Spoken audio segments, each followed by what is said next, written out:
is taken care of. That's not a word. Is taken care of after the husband passes away, as it were, right? That's why we have the elective share. Now, who am I? Hannah? No. Which way do I go? Who's next? Yeah, Hannah, right?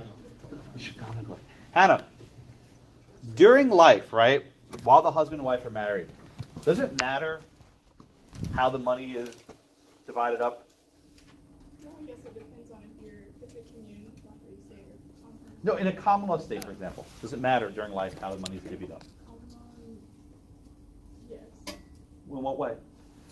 Because anything that's earned like during marriage, like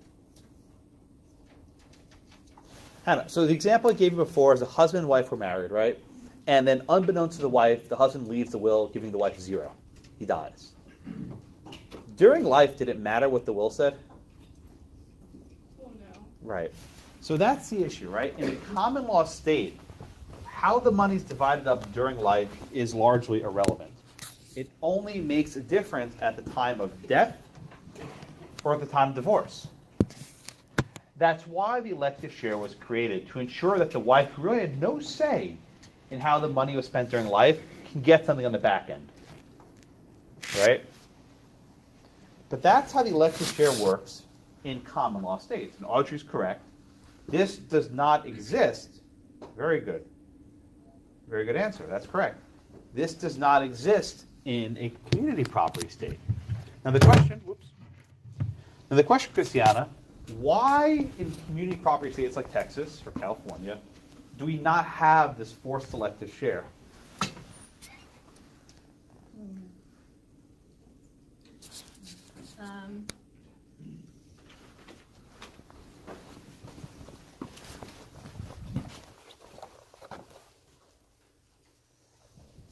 Well, let me ask the question differently. In a community property state, what happens if the husband leaves the wife 0 in the will? Or if the wife leaves the husband 0? It can go both ways, right? It's only shared, right? Oh, give me more. You're on the right track. What happens at the death of one spouse in a community property state? You can only leave half of the marital property. And what happens to the other half?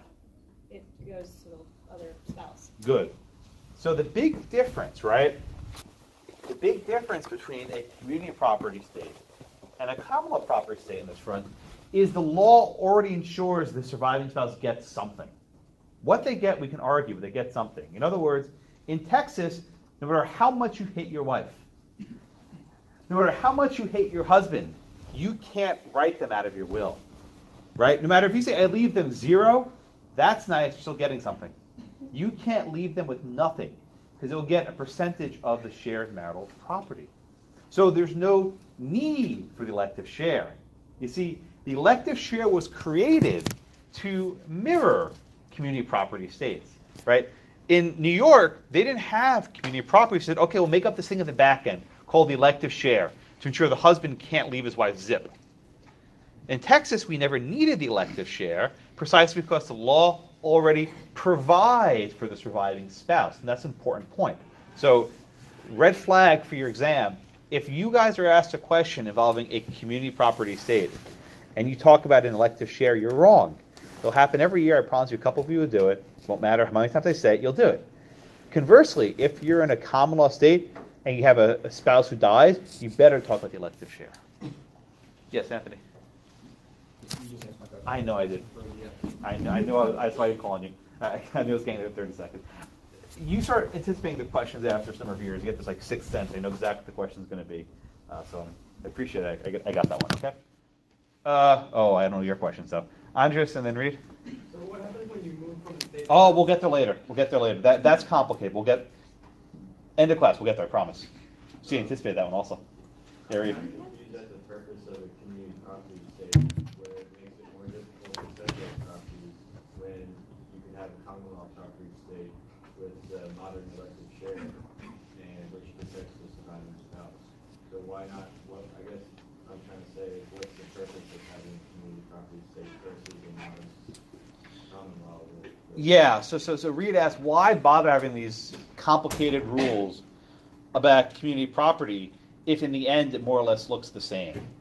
The answer to your question, as with many things in this class, is history. Right? Why do we still have future interests that make no freaking sense? History. And property rules have been set for many years, and there's not been much of an interest in changing them. So unfortunately, or perhaps fortunately for you, you have to learn two different sets of rules. Right? You have to learn two sets of rules. And I mentioned this last week. You're at an advantage because in most schools in other states, they don't even learn about community property. I didn't learn. I skipped right over it because Virginia is not a community property state. So therefore, if you ever have clients who are migrating, this is Andres' question, you'll have a little bit of a leg up on them. So there's your answer. Be thankful you're not in California. In California, the law is even more complicated. California community property is like an entire class to itself. It's very bizarre. But we'll give you a little perspective. All right. So questions on that? All right. So I can actually answer Reed's question by giving a little bit of history. Right?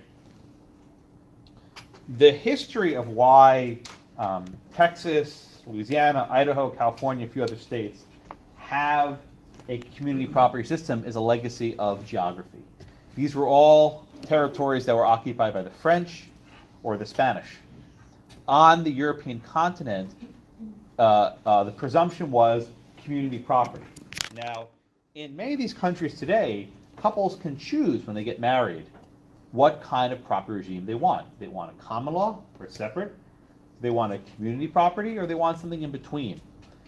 Believe it or not, in Texas, you too can choose, right? One of the provisions of a prenuptial agreement is you can specify how your property will be held during marriage, right? You can say, even though husband and wife live in Texas, we want to treat our property as separate.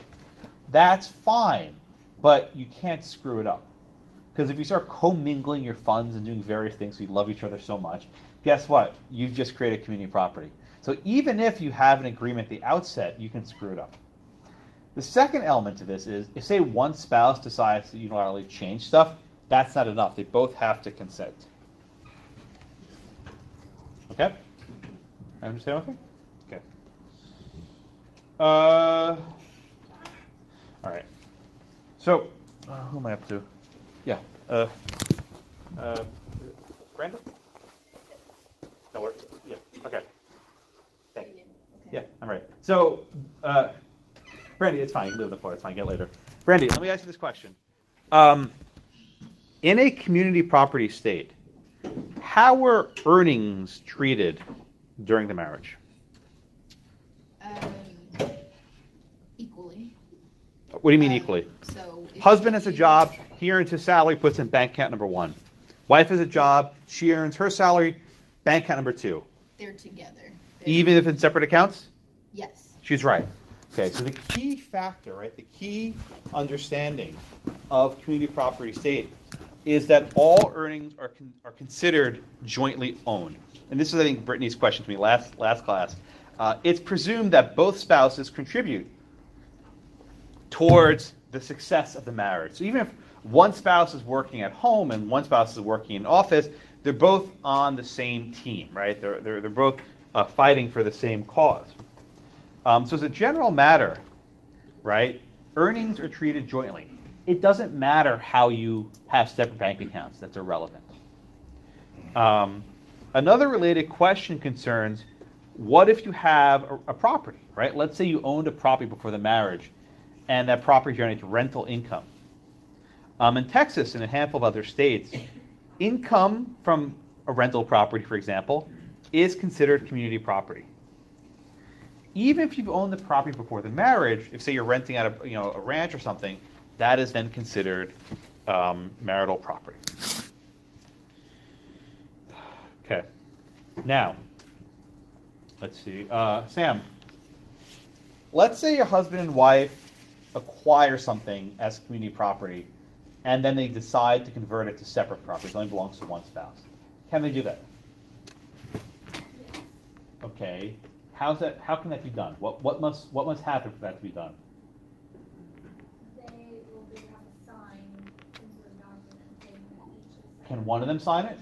Yeah, I think Okay, good. Why do both of them have to sign it? Well, they both have to consent. Very good. You can keep talking. You're correct. I'll let you off, right? This is like the submarine, right? They both have to turn their keys. In order to what's called change, or to give you a fancy word, transmute. I don't know why they use that word. Transmute. In order to change or transmute the character of property, both spouses have to consent, as Sam said, by written agreement. Okay?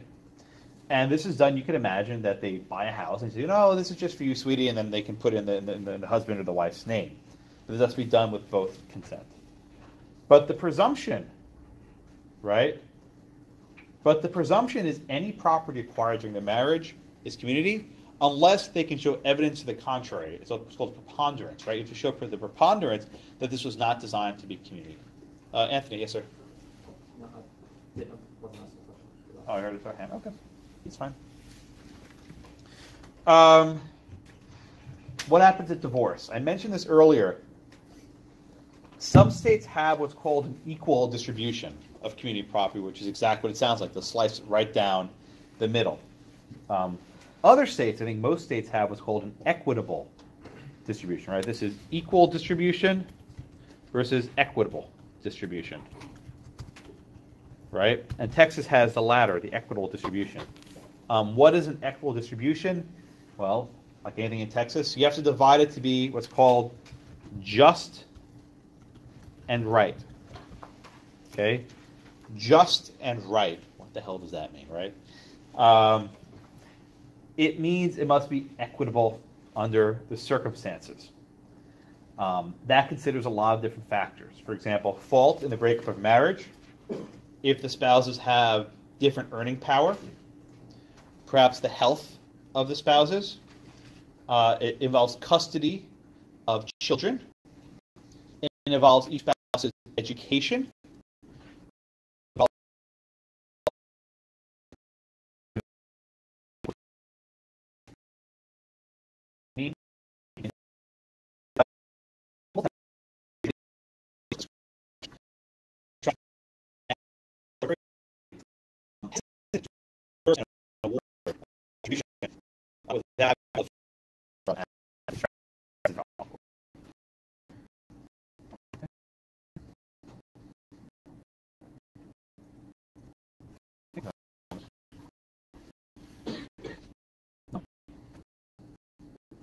Okay. All right. The hardest part of this topic, and I mean that, is understanding how joint tenancies operate in community property states. Right? The hardest part of this is understanding how a joint tenancy operates in a community property state. Right? So first off, we discussed this last week. Community property states don't really have the tenancy by the entirety, for reasons that will become clear in a few minutes. Right? And the reason I don't have it is because husband and wife can't have separate interests. Right? A husband and wife can have a separate interest. But the entire idea of a joint tenancy is that there is a separate interest. What? Say it again.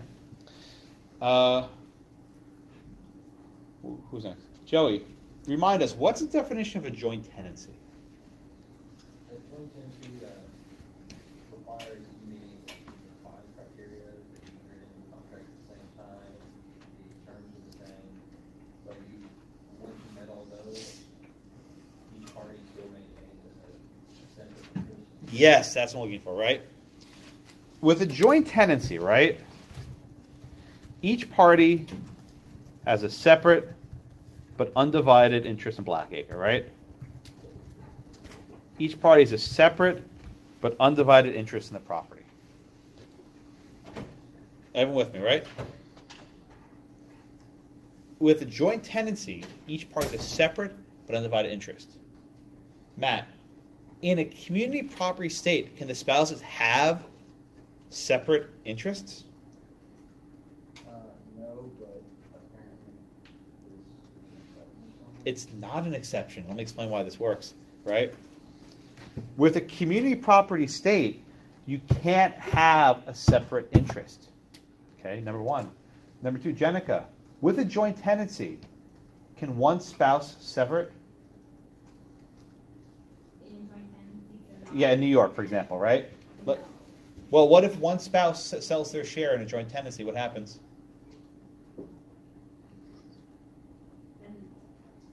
What happens to a joint tenancy when one of the tenants sells the share?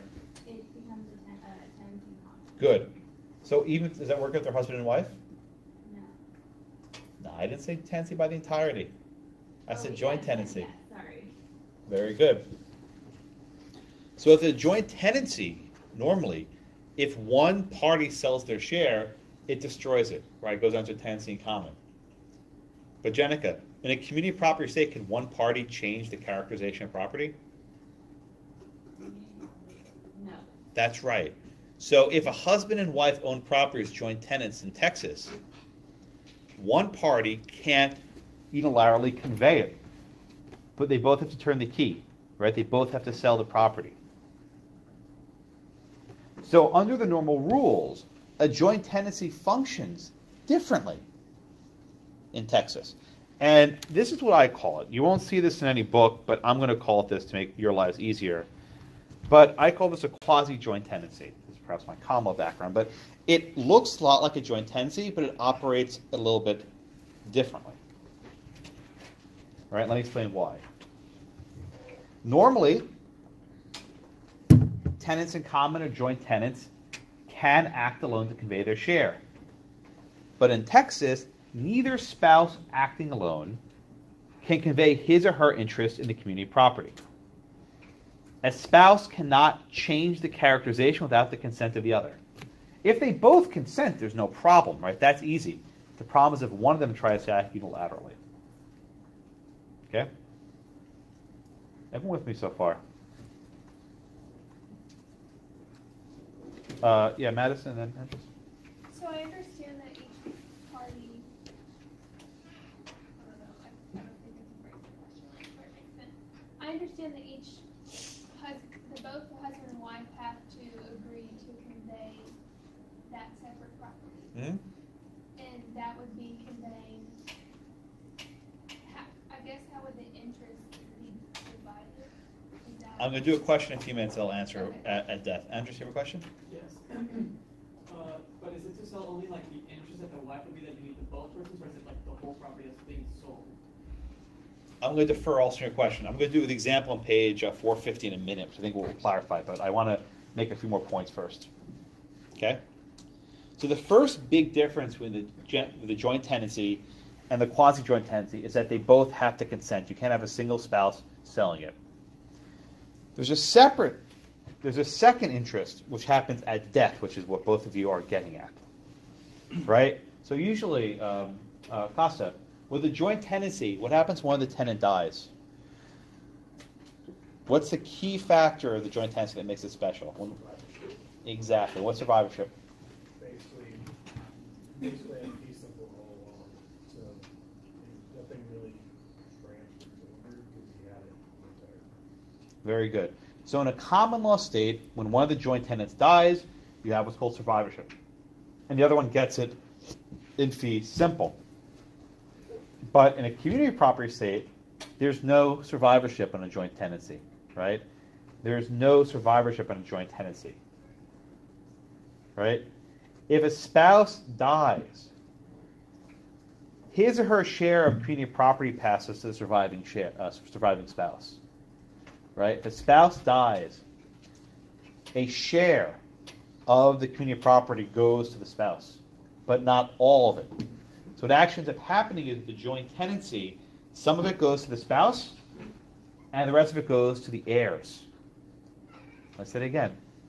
In a common law state, when one joint tenant dies, the survivorship, the other joint tenant gets it fee simple. In a community property state, when one spouse dies, part of it goes to the spouse who survives, and part of it goes to the heirs, because the wife only gets the share of her community property. I know that made absolutely no sense, right? Let's look at page 450. I promise you this will make more sense. All right, let's look at page 450. It's a question. Sure. Caitlin, you want to read to me page 450, please? H, married to W, saves $5,000 out of his earnings, which he deposits in a savings account in his name. Subsequently, H withdraws the $5,000 and buys a lot, taking title and H and W as witness. H then dies, dividing all of his separate and community property to his son X, who owns the lot. Okay, very good. All right, so this question is very complicated. Okay, and we'll probably do this in a few different parts. Okay, so first, let's walk through this. The husband marries the wife. He saves $5,000 out of his own earnings and puts it in a savings account with his own name. Okay, so Caitlin, at the outset, does it matter that he put the money in an account with his own name? So how would we characterize that $5,000? Okay, everyone with me so far, right? The $5,000 is community property. There's no that's an easy enough argument, right? He then withdraws the $5,000, which is community, and purchases a lot. And he acquires that as title, husband and wife, as joint tenants. And again, when you're in a community property state, you have to assume the rules work differently. Just assume this is what I call the quasi-joint tenancy. The rules are a little bit different. The husband then dies, leaving all of his property to his son, S. Now again, he left his wife out of the will, right? He gave his wife nothing. If we were in a common law state, Reed, what could the wife do if she was in a common law state? What? In a common law state, there would be a right of survivorship. No. Oh, yeah, there'll be a right of survivorship, that's right. And what else could the wife do if she was left out of the will? She'd be able to... What do you call that thing? The moderate elective share. Very good. So two things, right? First, with a right of survivorship, she would get Blackacre. No problem. And also, she could then claim either half or a third of whatever was left over as elective share. But we're not in a common law. So you can see how people screw this up in the exam, right? They apply the common law rules to community property states. It's very easy. Very easy to apply this, right? So then we have to ask ourselves, right? What happens to Blackacre, right? What happens to the lot when the husband dies, notwithstanding the will? And the way you have to think about it is this. The husband can only leave in the will what's his. I said it again. The husband can only leave in the will what's his. If there's something that goes to the wife, if it's the wife's interest, the husband cannot give it away. Okay? So the hard question, Ryan. Oh, sorry, Kendra. Does it matter where the property is that he buys it? So if the property's in New York versus Texas, they have different laws. Does that make sense? I'm sorry. Say a question again, please. Does it matter if the property, I'm thinking land. The land he buys, if it's land in New York, isn't it governed by different? Yeah. Yeah. No, that's right. That's right.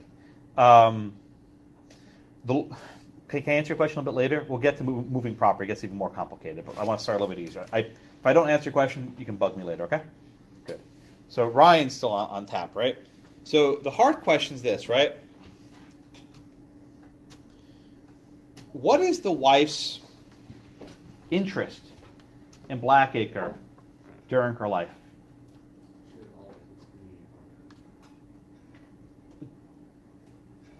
You're right.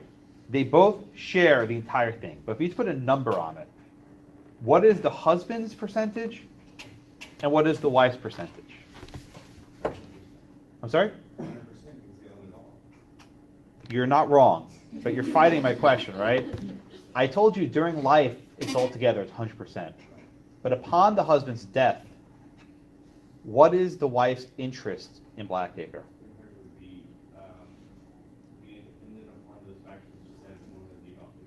50. Thank you. You fought it, but you got it eventually, right? 50, that's right. No, you give me absolutely correct stuff, right? 50%. You don't understand, right? The wife's share at death was 50%, right? Now, here comes the hard part. There's no survivorship right. How much of the husband's interest does the wife have an interest in? I said that badly. I'm going to say that again. The wife had 50%. The husband had 50%.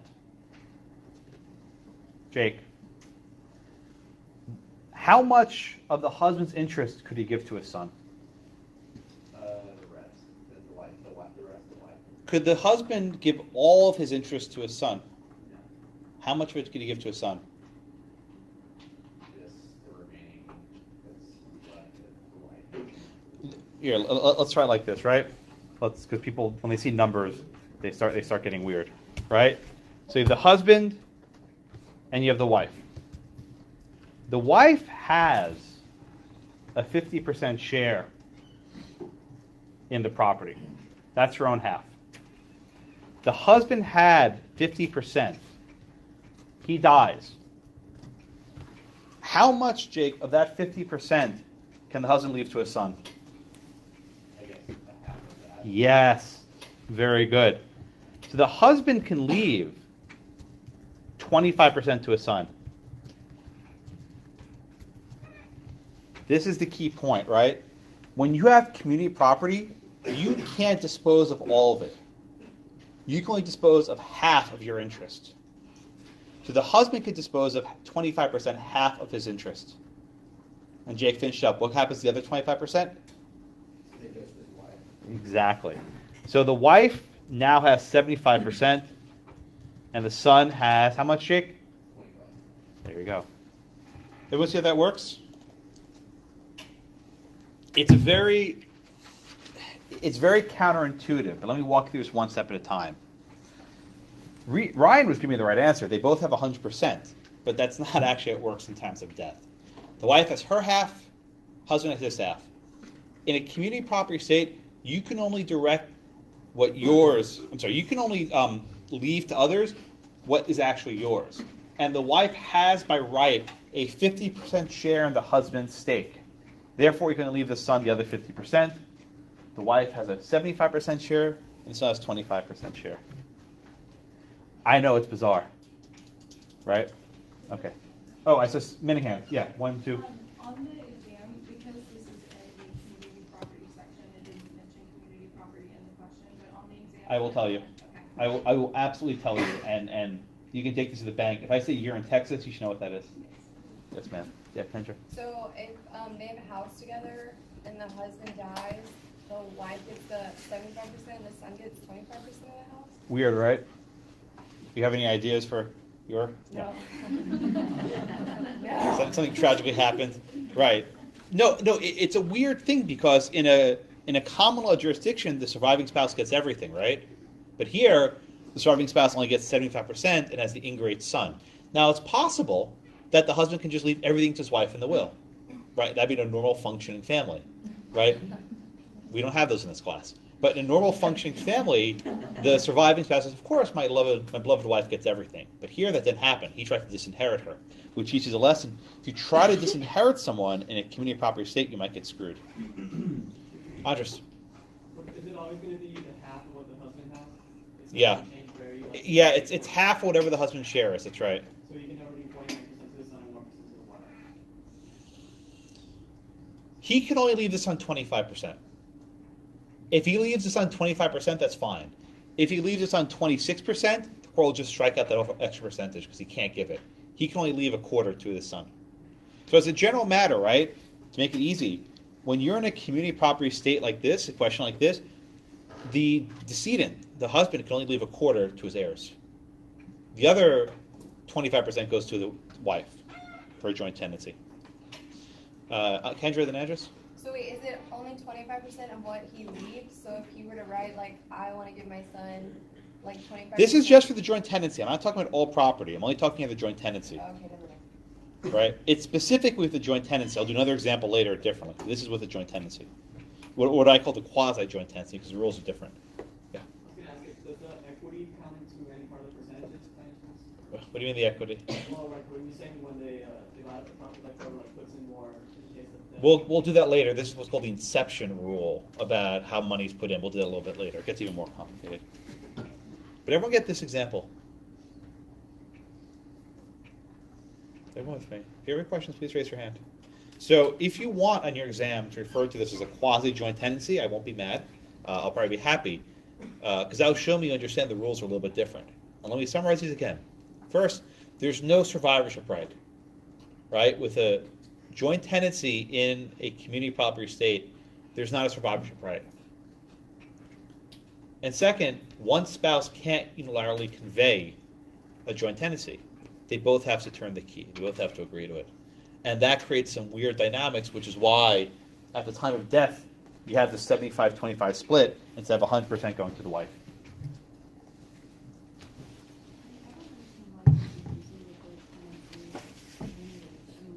Are there any, you're saying, so what's the advantage of using one? Oh, is that a tax benefit? There might be tax benefits. There's really, let me put it this way.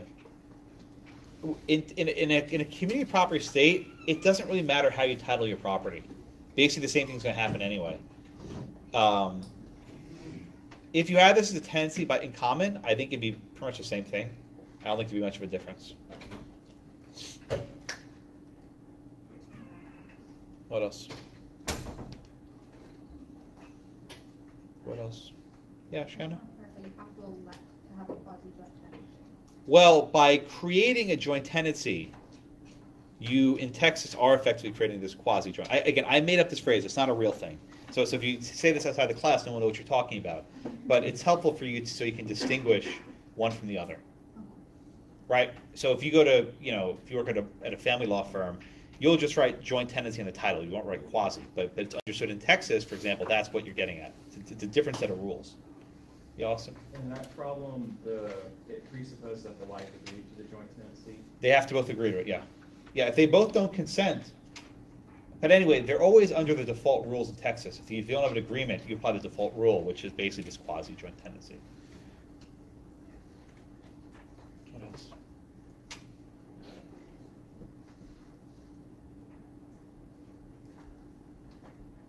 No? No? Okay, we can move on. There's a brief discussion in your book about the management of community property. I wouldn't worry too much about that. At common law, you would have to designate one person who could manage or supervise it. That was invariably the husband. But today, in most states, either spouse can be the manager or probably both spouses. One point that I do want to mention is this bit about gifts. This does make a difference.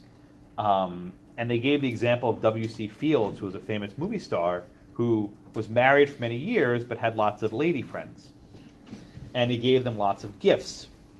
And then after he died, his wife tried to recover them. Under the rules of community property, if one spouse makes a gift without the other spouse's consent, it's an invalid gift. And you can actually have it returned. So you can actually have it. This occurred with the owner of the LA Clippers, a guy named Sterling, who had, people were nodding, yeah, who had a, he was married for decades, and he had this girlfriend on the side, V. Stiviano, and he gave her expensive cars and a house and all this other stuff. And then the wife comes in and sues her, and she wins because those gifts were not consented to by both states. All right, any questions on that? That's all you need to know about it. It happens like in most cases when a guy's having an affair, they don't get the gifts back, but in these high-profile cases, they actually sometimes do. I don't know if Shelley Sterling ever actually collected from this woman, Stiviano. I have no idea if she actually got the money back, but she won in court. Your hand up? I was going to ask, to get the gifts back, does the other person have to die, or can they just take it to court? So I mean, let's just say it was a piece of jewelry, right? If the jewelry was sold, then you try and get the cash value for the jewelry. Let's say the money is no longer in existence, as often happens with affairs, right? They spend the money, it disappears. You can collect, you can garnish wages, right? There are various tools to get the money back. If I had to guess, this is pure speculation. I'm guessing that they didn't get much of it back, but it's more of a I don't know. Yeah. I've actually seen this. Oh yeah. And Yeah. a doctor gave cars to one of his paramours, you would say, and Paramore. What a good word. Yeah.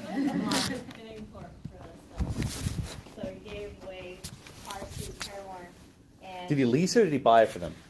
he bought it. Oh, he was bought a outright. doctor, Yeah. So he just outright bought it. Yeah. Yeah. And he gave her jewelry and stuff like that, and the wife got half in the divorce. Oh, half of the gifts. After, yeah. Had they recovered that to sell the cars and stuff? Oh, and he was bankrupt too because he like put all his money into it. Oh, it was so bad. But no, she got to keep the car. The wife was supposed to get payments from him. They settled in mediation, so.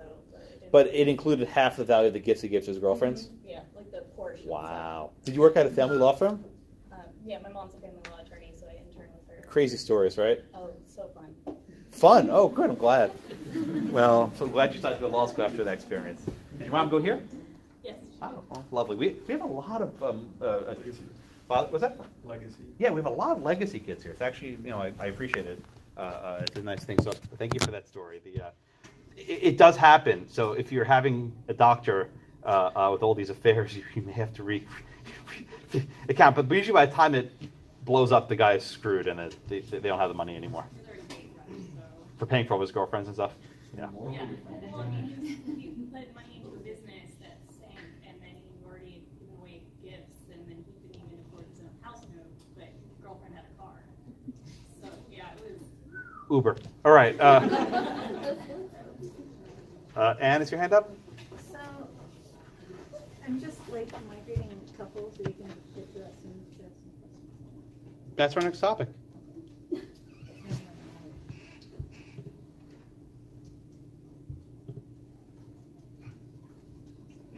All right. Any other questions on this topic before we move ahead? All right. Okay, so let's move on. So the most complicated topic, and this is Anne was eagerly anticipating my next move, right? The most complicated topic concerns mixing community property with separate property. Actually, I'll get to Anne's question in a minute. We'll do another topic first. I'm sorry. Or almost there, Anne. I'm sorry. Right? It's mixing. Okay? What happens when community property is mixed with separate property? And that can come in different circumstances, right? It can come with migrating couples. It can also arise when property is purchased before marriage and it's finished acquiring it after marriage. So let's start off with mortgages, right? What if a house is purchased before marriage and there are a series of payments that have to be made and those payments stretch into the marriage? The rules vary by state. So Texas has what's called the inception of right rule. Esther, I think you're next. What's the inception of right rule?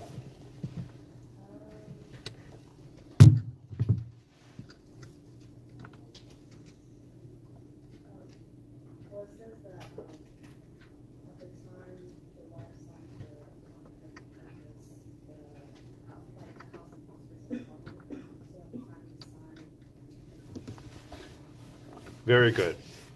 Texas has, I think it's probably the easiest of all the rules, right? If a property is purchased on some sort of installment plan before the marriage and the payments considered after the marriage, you check at the inception of right. That is when the purchase began. And because it was separate property at the outset, it remains separate property. Therefore, the character of the property is fixed and it remains separate property. Okay? So if you start buying a house before the marriage, you get married, it remains separate. Other states have what's called the time of vesting rule. The time of vesting rule. And it's the exact opposite. Title will not pass until all the payments are made. Right? Title will not pass until all the payments are made. In other words, it becomes community property. Why? Because payments are being made during the marriage. So in the other states, it's a little more complicated. Even if, imagine there are 600 payments, right? And you made the 559th payment before marriage. You get married, and you made the 600th payment. Okay, when it's acquired, it's now community property.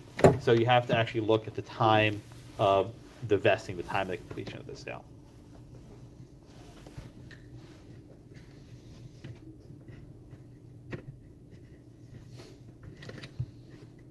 All right, come with me.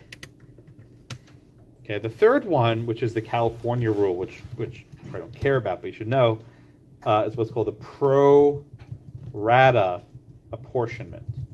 Pro rata apportionment. This is probably the most fair of all of it, right?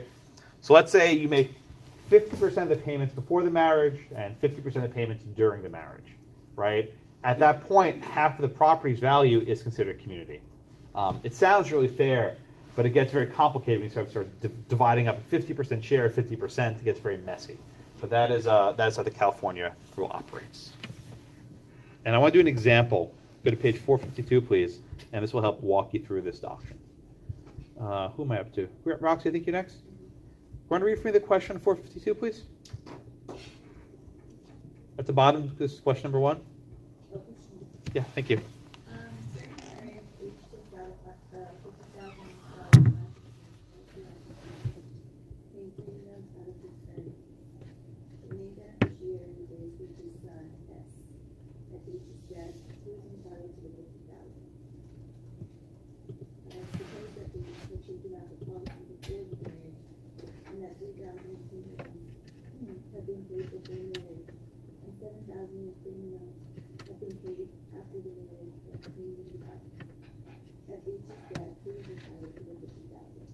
Okay, very good. So, one thing to understand about an insurance policy, right? Roxy will ask you this question. Roxy, with an insurance policy, is there any present interest in an insurance policy? No. When does an insurance policy actually have some value? At least with life insurance. Very good, right? So the insurance policy only has value during death. In this case, the death of the husband, because it's in his name. So let's think about this. The husband took a $50,000 life insurance from earnings, right? Were those earnings, Roxy, community or separate property? Assuming we're in a community property state. Were the earnings his salary, right? How would we characterize his salary? Very good, very good. So we say that the earnings were community property state. Okay. So Natalia, let me ask you this question, right? Does either the husband or the wife have any present interest in the property before he dies? Oh, present interest. No. Right. Why? Good. Now tell me, why is there no present interest? Exactly. So unlike the question we did before on page 450, where with the joint tenancy, the husband had 50% and the wife had 50%, here, there's no present interest in either party, right? There's no present interest in either party. So Edwin, when the husband dies, right, how much is the wife entitled to? 50%. How much is that? 25,000. Very good. How much then can the husband dispose of? 50% was left. Which is how much? Oh, I think you said the wrong thing. So the wife is entitled to half, right? 25,000. So he's entitled to be 12,500 for his son? No. So here's the reason why this question is different from the one before. With the one before, let's go back to it, right? With the one before, the wife had 50% to start. The husband had 50% to start. He can leave half of his share to his son, right? But in this question, right, the wife gets 50% at death, and at death, the husband gets 50%. The wife already got her cut. So then how much goes to the son? Exactly. So the wife gets 25,000, and then the husband had 25,000. He can give the entire thing to the son, right? I want you to see the difference between these two questions. The key point is this: during life, the wife already had a share in the joint tenancy, so she got her share plus half of the husband's share. Here, with the second question, the wife already gets her half when the husband dies, and the remaining half the husband can dispose of however he wishes, to his son or otherwise.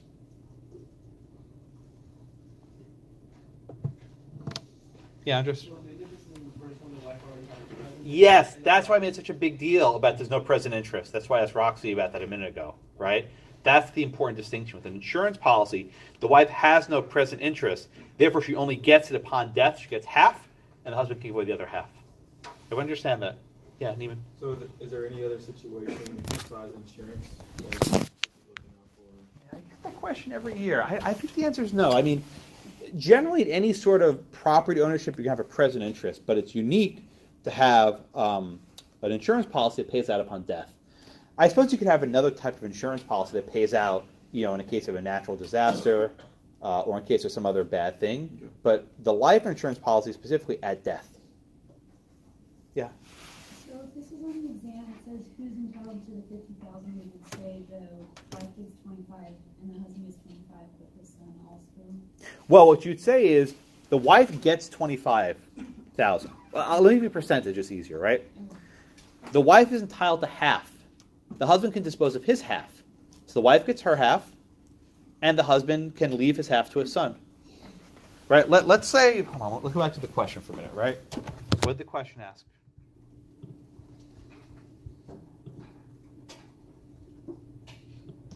The insurance policy, right, says there's one beneficiary, the son.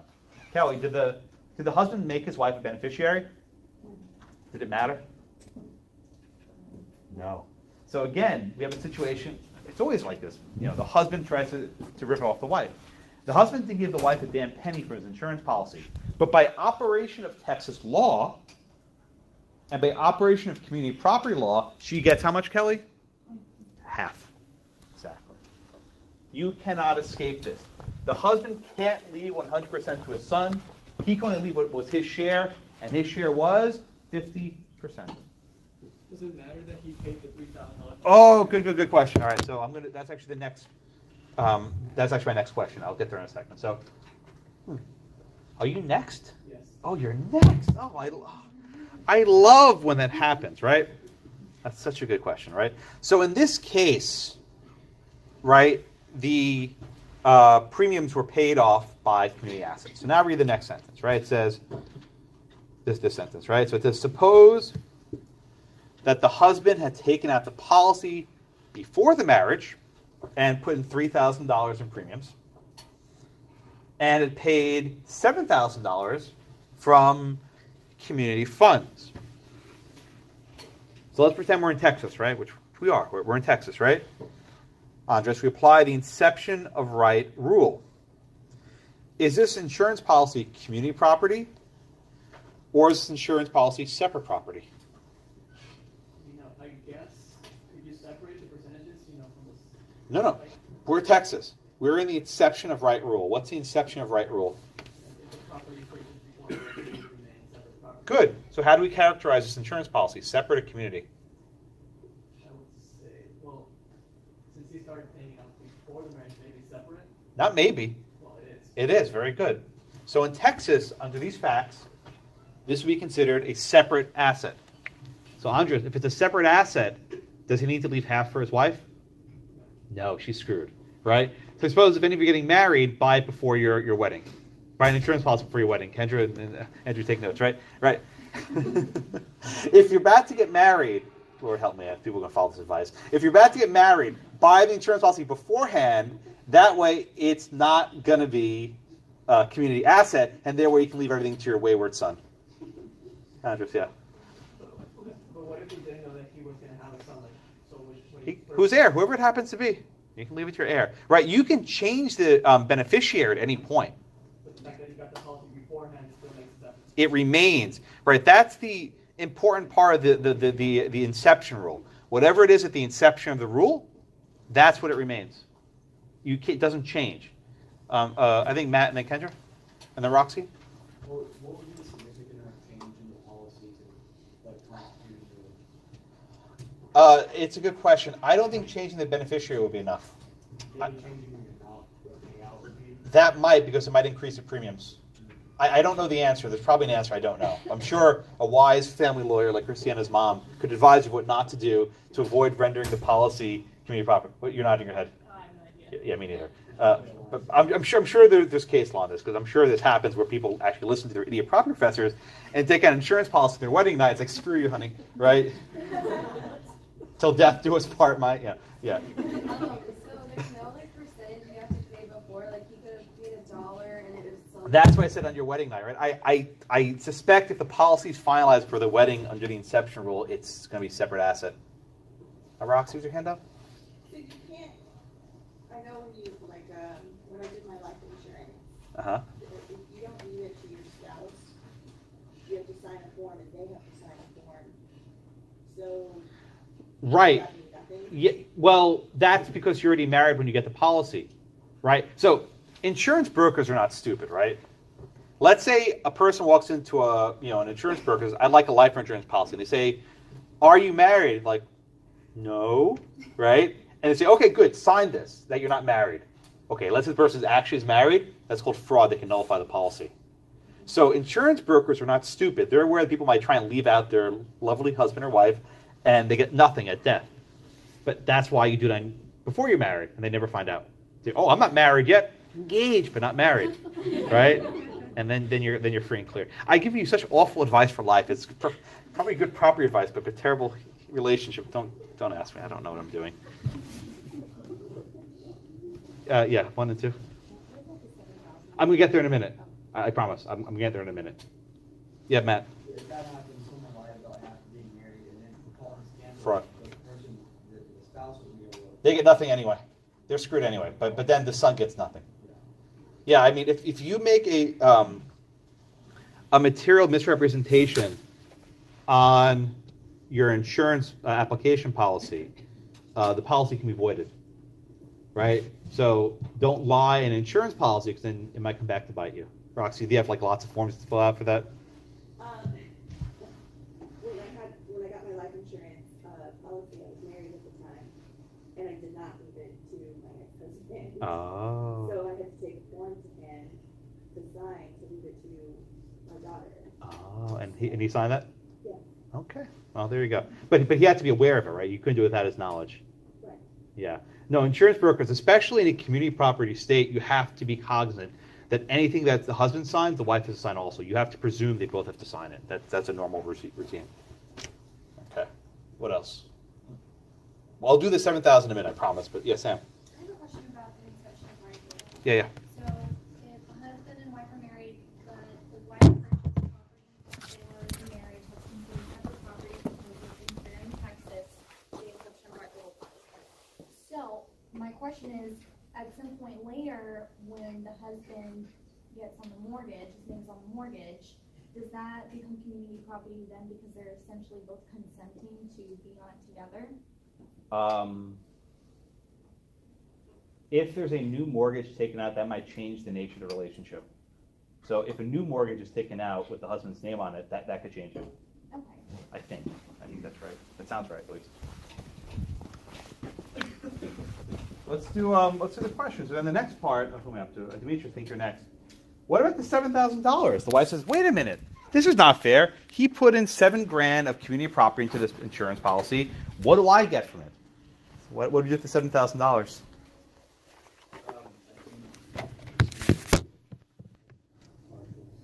You think she's screwed?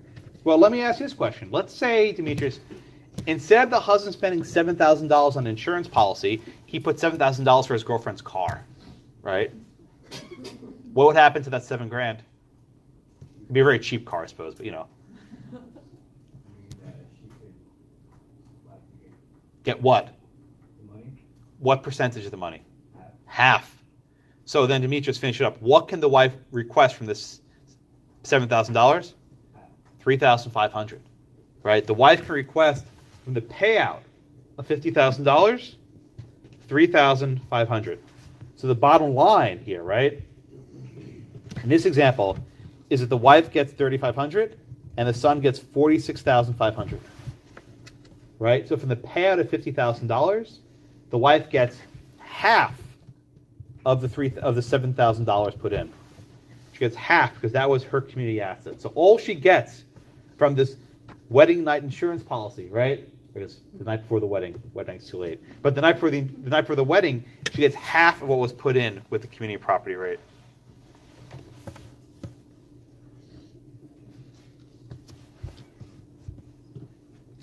And that's only Where's your hand? Thank you. Yeah, that's the time of vesting rule. You want to do the other rule? California? You want to do the California rule? Pro rata.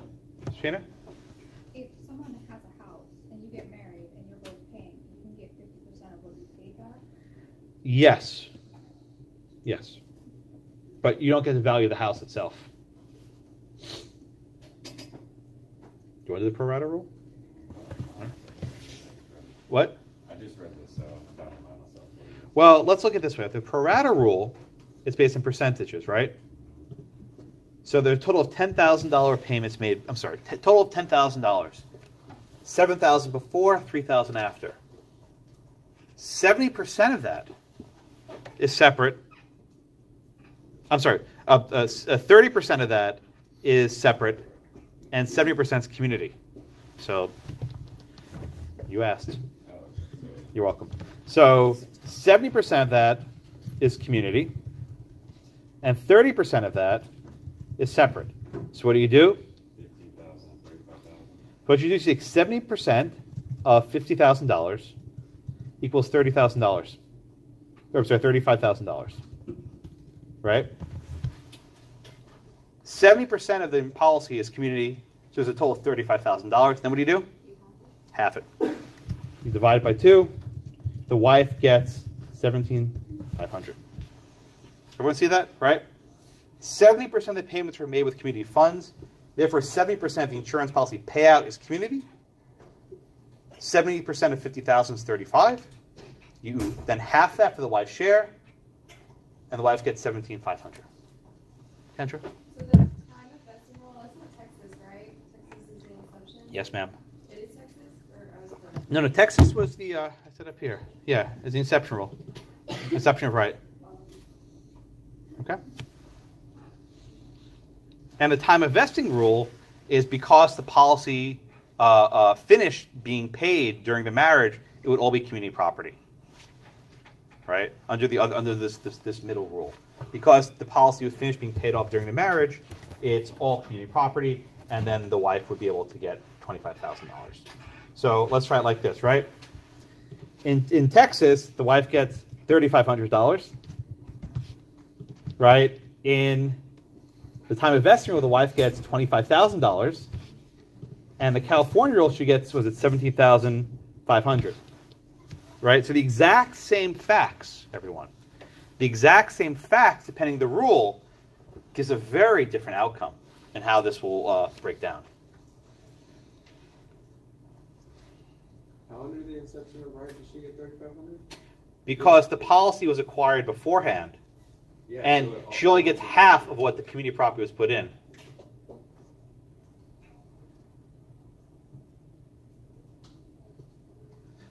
With the inception of right rule, the policy started before the marriage, right? Therefore, it remains separate property. All the wife can claim is half of the community property put into it. $7,000 will put into it in premiums. She then gets half of that. Understand? Yeah? No, not sure. Do you understand? Kind of. How much money was put into it? $7,000, right? That was sold $7,000 community property. Right. How much of that can then the wife claim a share of that $7,000? And you're saying half. Half of $7,000, yeah. This is the same example as the girlfriend gift thing, right? If a guy has a girlfriend on the side and gives her $7,000 for jewelry, how much of that can the wife claim? Half. It's the same thing. Whether the money is going to an insurance company or to a jeweler, it's the same exact issue. She can claim half, so she gets $3,500, and that's paid off the premiums of of the insurance policy. Where this gets messy is sometimes insurance policies don't pay out, right? You have what's called a term life insurance policy, which says it only works until, say, you're 65. By the way, for you to get an insurance policy now, it's dirt cheap because you're all young and healthy and vibrant, right? Older people, it's very hard to get insurance policies because they're going to die. It's not a good bet to take. No, it's morbid, but this is a wonderful life. Yeah. You can enter an agreement to, like a prenuptial agreement to determine how you're going to hold the property, regardless of what the state. You can contract around everything so long as both parties have knowing consent. But there's nothing you can do to get around these rules. Once the husband's dead, you're screwed. Okay. Unless you have a contract otherwise. Well, but I'm saying that, so there's no way to, in a prenuptial agreement in Texas, to make the pro rata apportionment. You can do that if you want. Okay. You can, but as both parties have to agree to it. That's the important point. Both parties have to consent.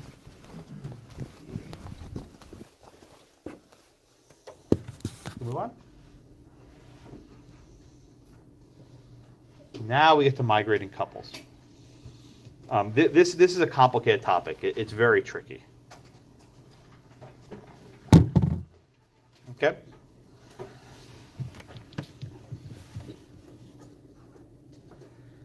Whether community or common law property, right? How you characterize it depends on the domicile of the spouses when it's acquired. This is a fairly important point of law. Divorces are always going to be in state court and not federal court.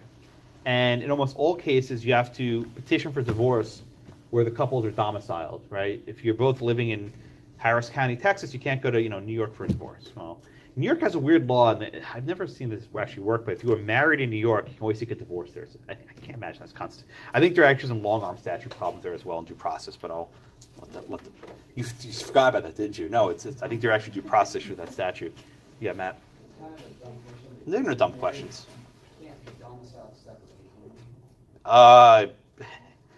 Christiane, does that happen? Yeah, I mean, there are people who, like, their husband moves for business and they live somewhere Commute. else, and they technically have two different domiciles. They'll usually pick one for purposes of like a family. Yeah. They'll usually pick one, but I mean, there are far more or far less friendly instances where they just hate each other and they can't get divorced. Or when they're waiting 90 days, I've seen it where the wife will move, and there was one where she moved to Colorado, and then they tried to do the divorce there. They both were married and lived here, and so The court wouldn't take jurisdiction? the court tried, and then we talked about there's no jurisdiction over there, and so there was a fight over it, but it ended up back here. Yes, what she said. Yeah, it's hard. I mean, because if all the assets are here, it makes more sense to apply Texas law. And Colorado, I don't think is a community property state either. So check on that. Is it? Maybe, I can't remember. I don't think it is.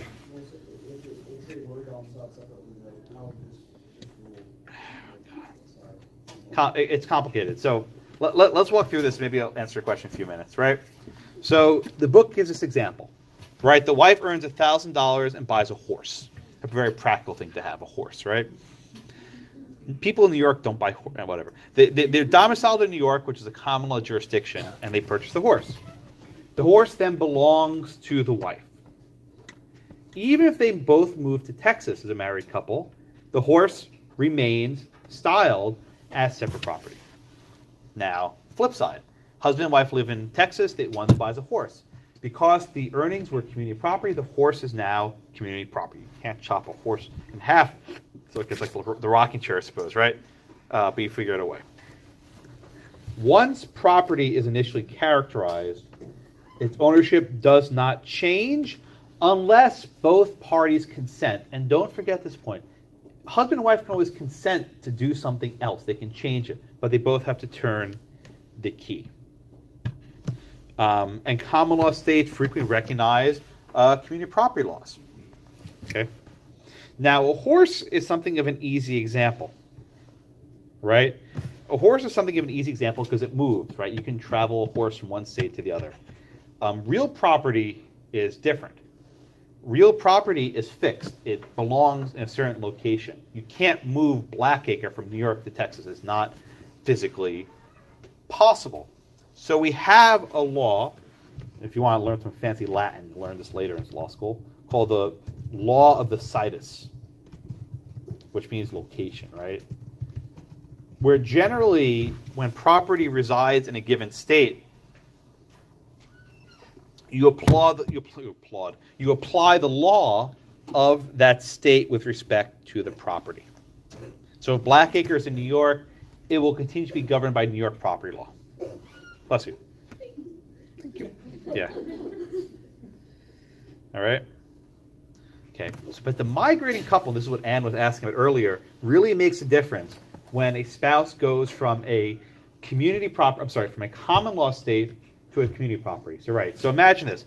A husband and wife live their entire lives in New York, right? And they acquire lots of separate property. If the husband died in New York and tried to leave his wife out of the will, she could then seek a elective share, right? If that's separate property in New York and the husband tries to screw over the wife can seek an elective share. Okay. So they're living their entire lives and they decide to retire in Austin, which has a surprisingly large retirement community. They come down to Texas and leave all their property in New York, right? Houses, whatever, and they rent a condo in Austin for their golden years. Husband dies. He leaves his wife zero. Who's it? Justin. Justin, can the wife then seek an elective share in a Texas court? No. So there the wife gets in trouble. They had acquired zero community property because they were just renting a condo, renting an apartment in Austin. All their property was separate. The wife gets nothing. So when a couple migrates from New York to Texas, it puts the spouse, who has less money, in a fairly vulnerable position.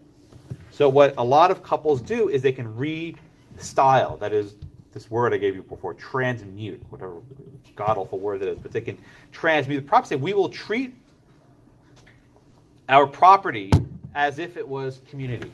And you can do that, right? You can treat it, and then for purposes of the will, you can do that, but they both have to consent. But this is a possible ground of deceit. Okay?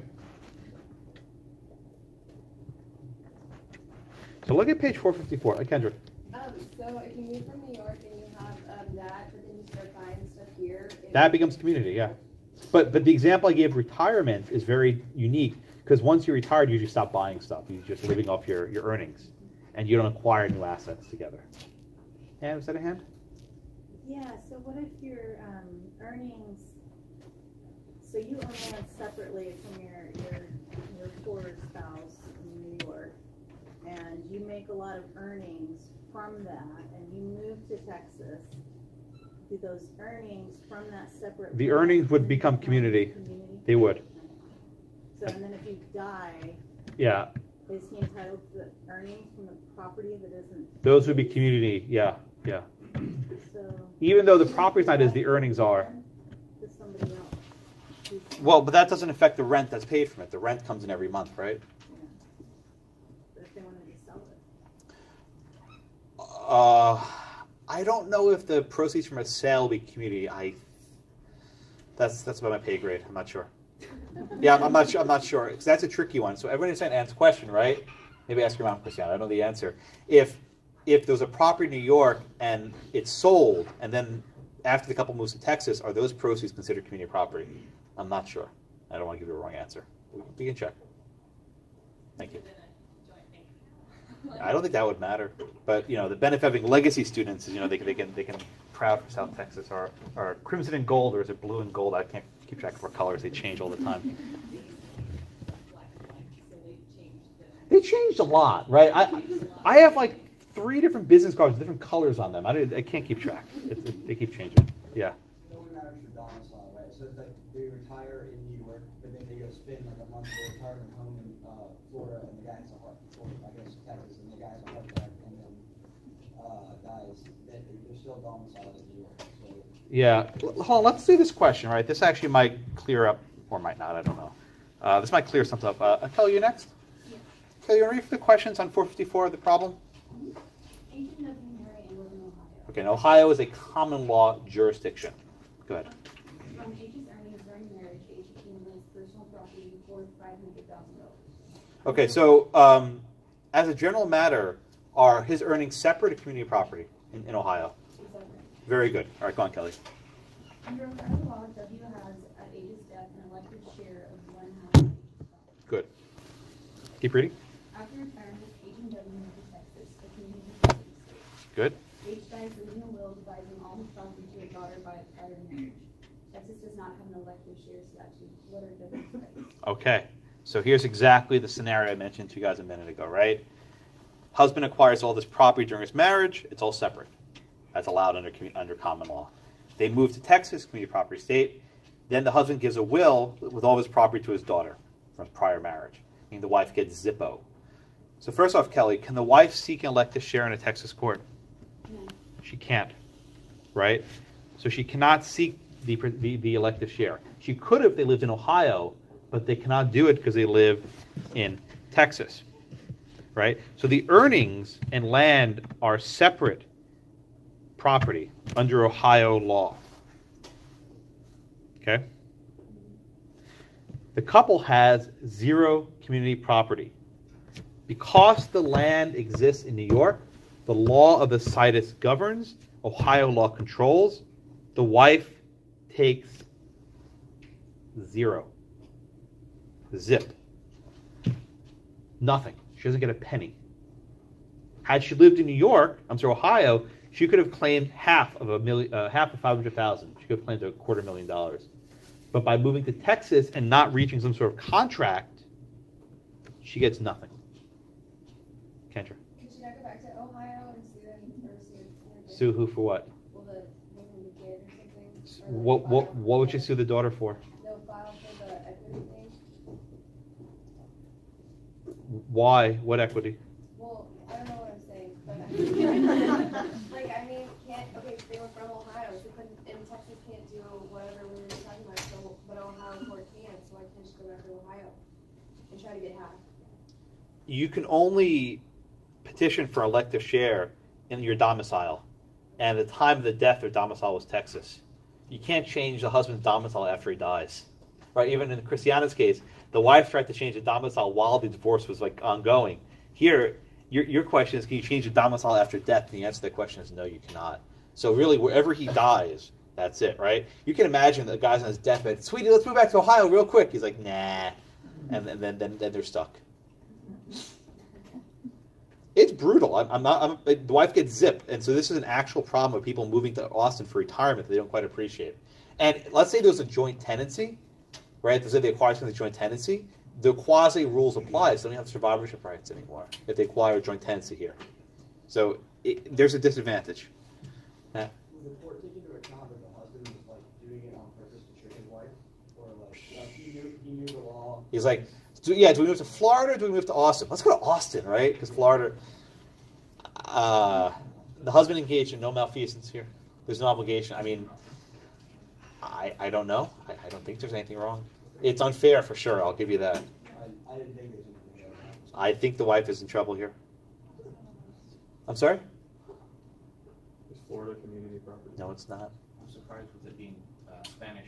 Is it? Is it on the list? It's not. No, I didn't think it was on the list.